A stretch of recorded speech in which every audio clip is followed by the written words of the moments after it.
पिछले वीडियोज में हम चर्चा कर रहे थे अम्पोलंग के संबंध में।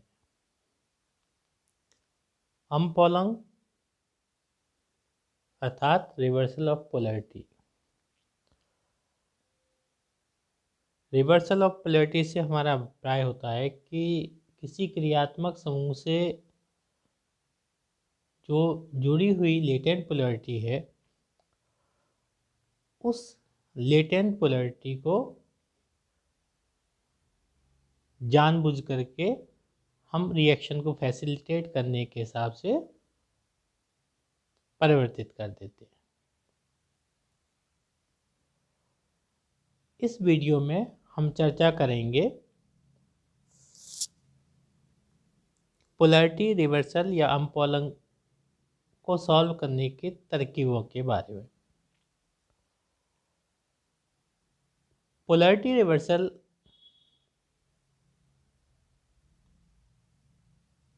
को सॉल्व करने का जो सबसे पहला तरीका यहाँ पे डिस्कस करेंगे वो है एपॉक्साइड्स, अर्थात अम्पोलंग रिएजेंट के रूप में हम एपॉक्साइड्स को काम में लेंगे। अगला होगा अल्फा हेलोकीटोन्स एंड एस्टर्स।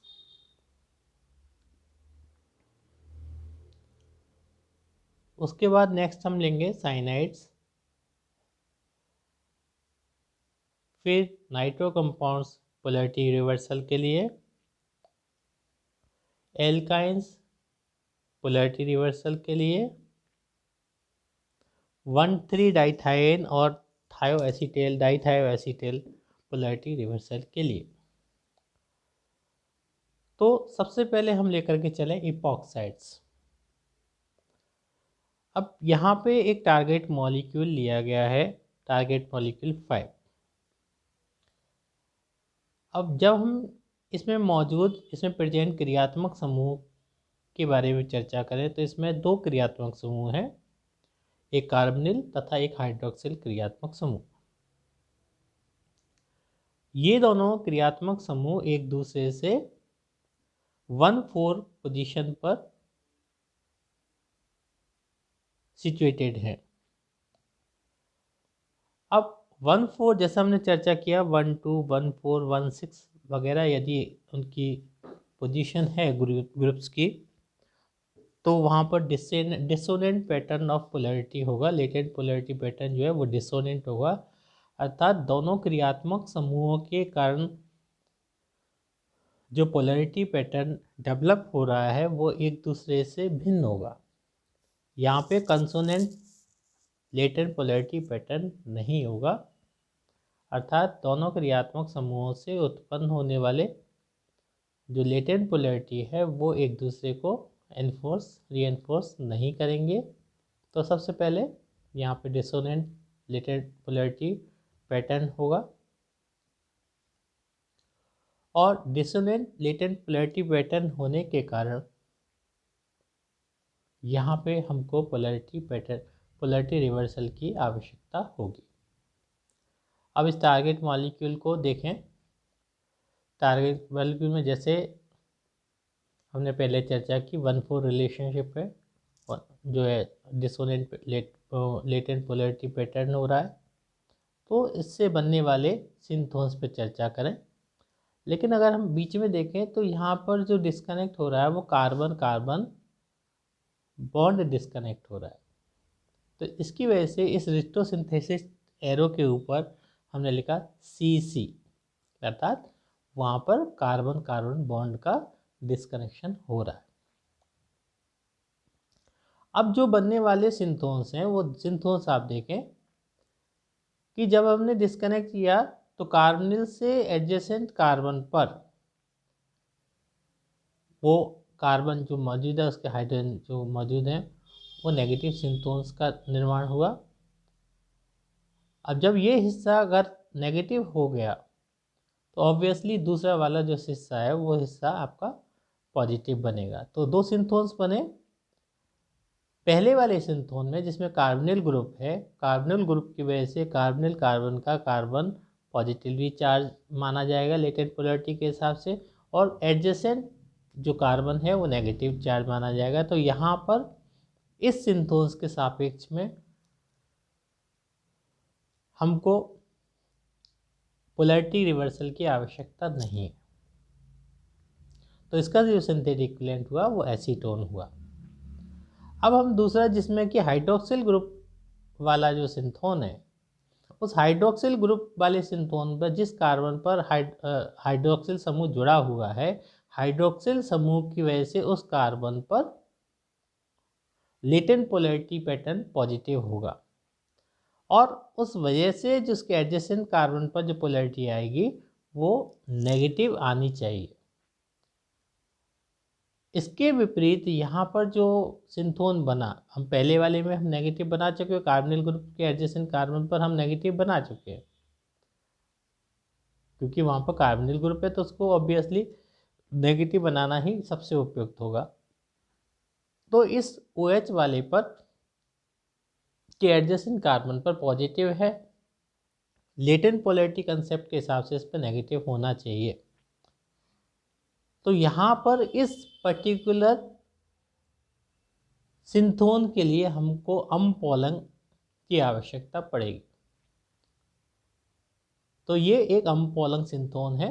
अब हम क्या करेंगे, इस अम्पोलंग सिंथोन का जो सिंथेटिक इक्विवेलेंट है वो सिंथेटिक इक्विवेलेंट आपका एक इपॉक्साइड होगा।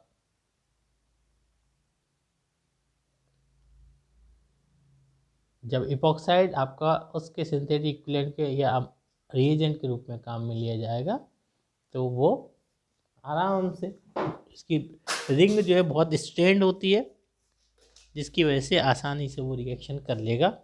इसका सिंथेसिस अगर हम देखें तो सिंथेसिस में हमने कार्बोनिल कंपाउंड लिया, एसीटोन लिया, बेस की उपस्थिति में आराम से इस कार्बोनिल कंपाउंड का एनायन बन जाएगा और जब इस एनायन की रिएक्शन हम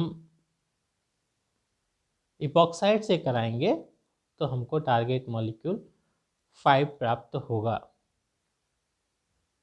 तो इस प्रकार से हम इपॉक्साइड्स को अम्पोलंग रिएजेंट के रूप में काम में ले सकते हैं या लेते हैं। अगला हम दूसरा तरीका देखें, alpha halo ketones and esters. ये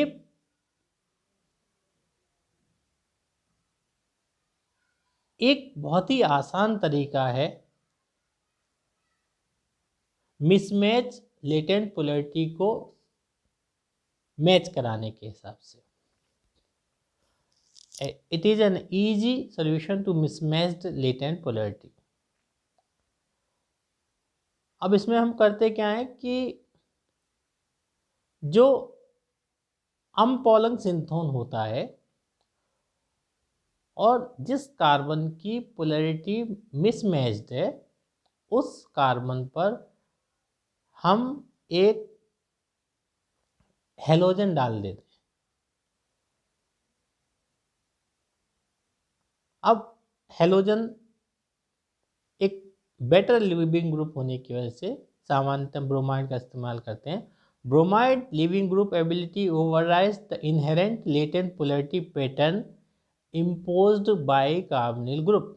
तो कार्बोनिल ग्रुप ने जो लेटेंट पोलैरिटी पैटर्न वहाँ पे डेवलप किया उसको ब्रोमाइड की जो लिविंग एबिलिटी है वो ओवरराइड कर देती है और वो उस अम्पोलंग सिंथोन के अम्पोलंग रिएजेंट के रूप में काम में लेते हैं। उदाहरण के तौर पर हम टारगेट मॉलिक्यूल 1 को काम में लें। सबसे पहले हम आइडेंटिफाई करें 2 कार्बोनिल ग्रुप हैं इस टारगेट मॉलिक्यूल में। ये दोनों कार्बोनिल ग्रुप एक दूसरे से 1,4 पोजीशन पर सिचुएटेड हैं। अब चूंकि ये 1,4 पोजीशन पर सिचुएटेड है इसकी वजह से वहाँ पर dissonant polarity pattern, latent polarity pattern is there. जब dissonant polarity, latent polarity pattern होगा तो वहाँ पर we would require umpolung reagent for the umpolung synthesis. तो टारगेट मॉलिक्यूल को जब हम डिस्कनेक्ट करें, देखिए पहले तो हम इस वाले मॉलिक्यूल का पहले वाले एपॉक्साइड वाले उदाहरण की तुलना में जो अंतर है वो ये है कि पहले वाले में एक हाइड्रोक्सिल समूह था, एक कार्बोनिल समूह पर था। यहाँ पे दोनों ही समूह जो है वो आपके कार्बोनिल समूह हैं। अब चूंकि यहाँ पे डिस्कनेक्शन हो रहा है कार्बन कार्बन बॉन्ड का, जिसके कारण डिस्कनेक्शन के फलस्वरूप जो सिंथोन बने, एक तो एक लेफ्ट वाले कार्बोनिल ग्रुप पर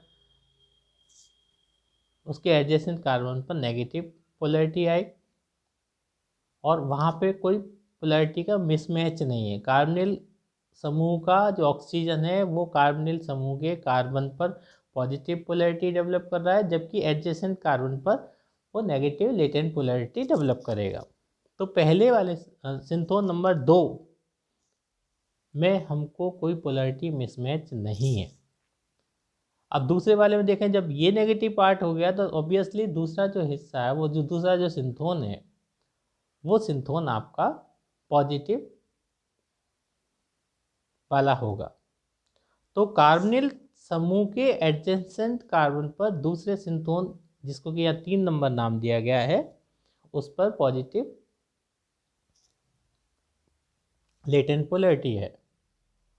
अब इस कार्बोनिल ग्रुप के ऑक्सीजन के कारण इस कार्बोनिल ग्रुप के कार्बन पर हिडन जो पोलैरिटी है वो पॉजिटिव है, इसके एडजेसेंट कार्बन पर ये पोलैरिटी नेगेटिव होनी चाहिए, जिसके कारण अब यहाँ पर चूंकि पॉजिटिव है, हमको ये जो सिंथोन है वो अम्पॉलंग सिंथोन हुआ। यहाँ पर हमको पोलैरिटी रिवर्सल की आवश्यकता पड़ेगी और उस पोलैरिटी रिवर्सल को करने का तरीका ये है कि कार्बोनिल ग्रुप के एडजेसेंट कार्बन पर हम एक हैलोजन सब्स्टिट्यूट कर दें, तो वो अम्पॉलंग रिएजेंट के रूप में उस संबंधित अम्पॉलंग सिंथोन्स का काम करेगा। अब इसका सिंथेसिस देखें। सबसे पहले कार्बोनिल कंपाउंड लिया, NaOH से इसकी रिएक्शन कराई, तो ऊपर वाले उदाहरण में जैसा हुआ था इपॉक्साइड वाले में, वैसे ही यहाँ पर नेगेटिव आपका एडजेसेंट कार्बन पर नेगेटिव आ गया या कार्बेनाइन का सिंथेसिस हो गया। कार्बेनाइन अब आपका इस अल्फा हेलो कीटोन के साथ रिएक्शन करके आपका टारगेट मॉलिक्यूल 1 का निर्माण करेगा।